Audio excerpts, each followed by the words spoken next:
kita akan melakukan cuci tangan 7 langkah WHO. 1. Basahi tangan.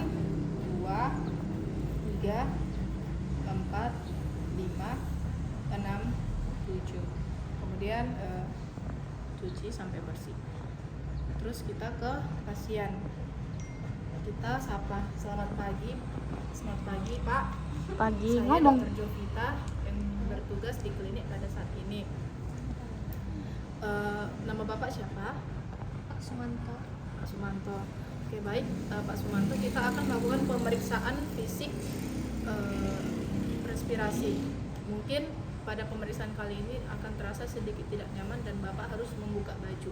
Apakah Bapak bersedia? Bersedia. Oke, baik. Silakan tidur, Pak. Udah tidur dia.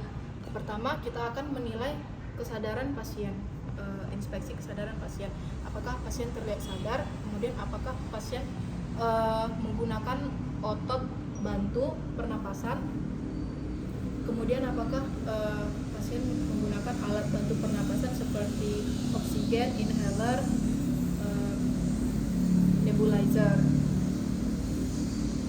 Oke. Kemudian apakah ada terdengar suara serak, mengi, atau stridor? Setelah itu kita akan memeriksa mata. Apakah pasien terdapat anemia, ikterik, ptosis, dan enophthalmos? Kemudian kita mengidentifikasi cuping hidung. Kita mengidentifikasi mulut. Apakah terdapat cyanosis, dentition, tanda-tanda dehidrasi, angular cephalitis, cheilitis, dan adanya bau. Kemudian kita akan mengukur tekanan vena jugular. Bapak boleh melihat ke arah kanan. Kita identifikasi vena jugularis, ditekan, tarik ke bawah, lepas, kemudian lepas perlahan. Oke. Kemudian kita akan melakukan inspeksi dinding toraks. Apakah pada dinding toraks terdapat bekas operasi atau luka? Kemudian kita lihat bentuk toraks, apakah ada kelainan seperti barrel chest, pigeon chest, fusiform, kemudian kelainan tulang belakang. Nah, kemudian diameter transversal lebih besar daripada diameter posterior anterior. Itu normal. Terbalik. Normalnya adalah diameter transversal lebih besar daripada diameter posterior anterior. Kemudian kita ukur respiratory rate-nya. Apakah respiratorinya normal apa tidak? Oke, kemudian kita mengukur apakah dia tachypnea atau bradypnea. Kemudian yang respiratory tadi kita ukur kita ukur frekuensi napas dan tipe pernapasan. Ini frekuensi napas, tipenya itu dia cepat atau dia lambat. Oke. Kemudian kita akan kita periksa dinding dadanya, apakah ada asimetris atau simetris. Kemudian kita melakukan palpasi kelenjar getah bening. Belum.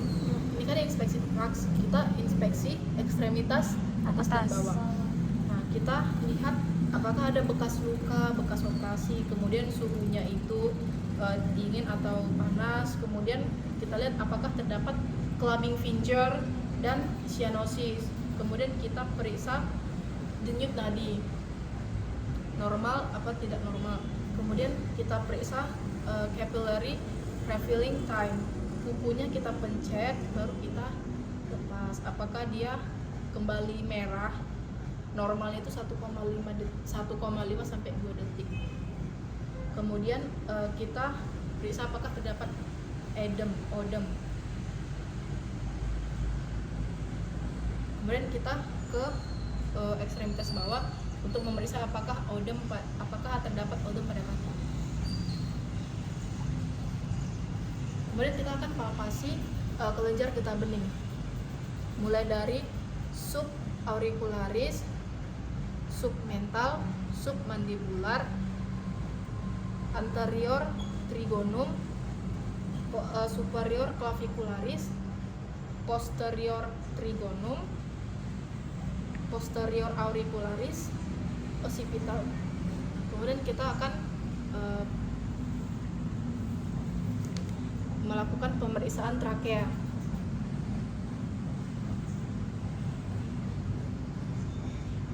Kemudian kita mengukur jarak kriko-sternal. Kemudian kita akan melakukan pemeriksaan taktil fremitus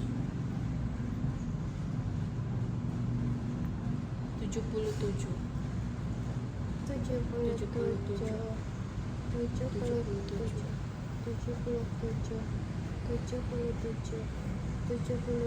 Ini nggak nampak dia dadanya semua. Pakai yang itu aja. Oke, yang ini kita akan menilai yang tadi kita akan menilai taktil fremitus.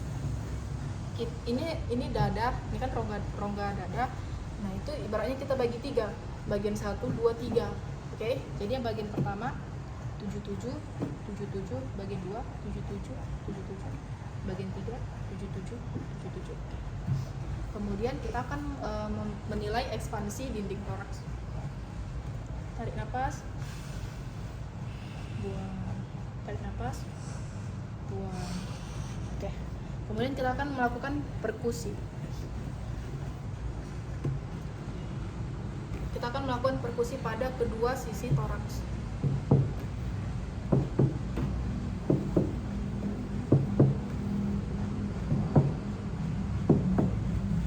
Untuk membandingkan kedua sisi toraks. Kemudian kita akan melakukan perkusi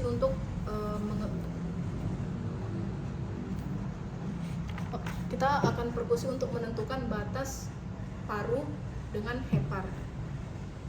Kita mulai dari ICS 1, ICS 2, ICS 3, ICS 4 akan terdengar suara sonor.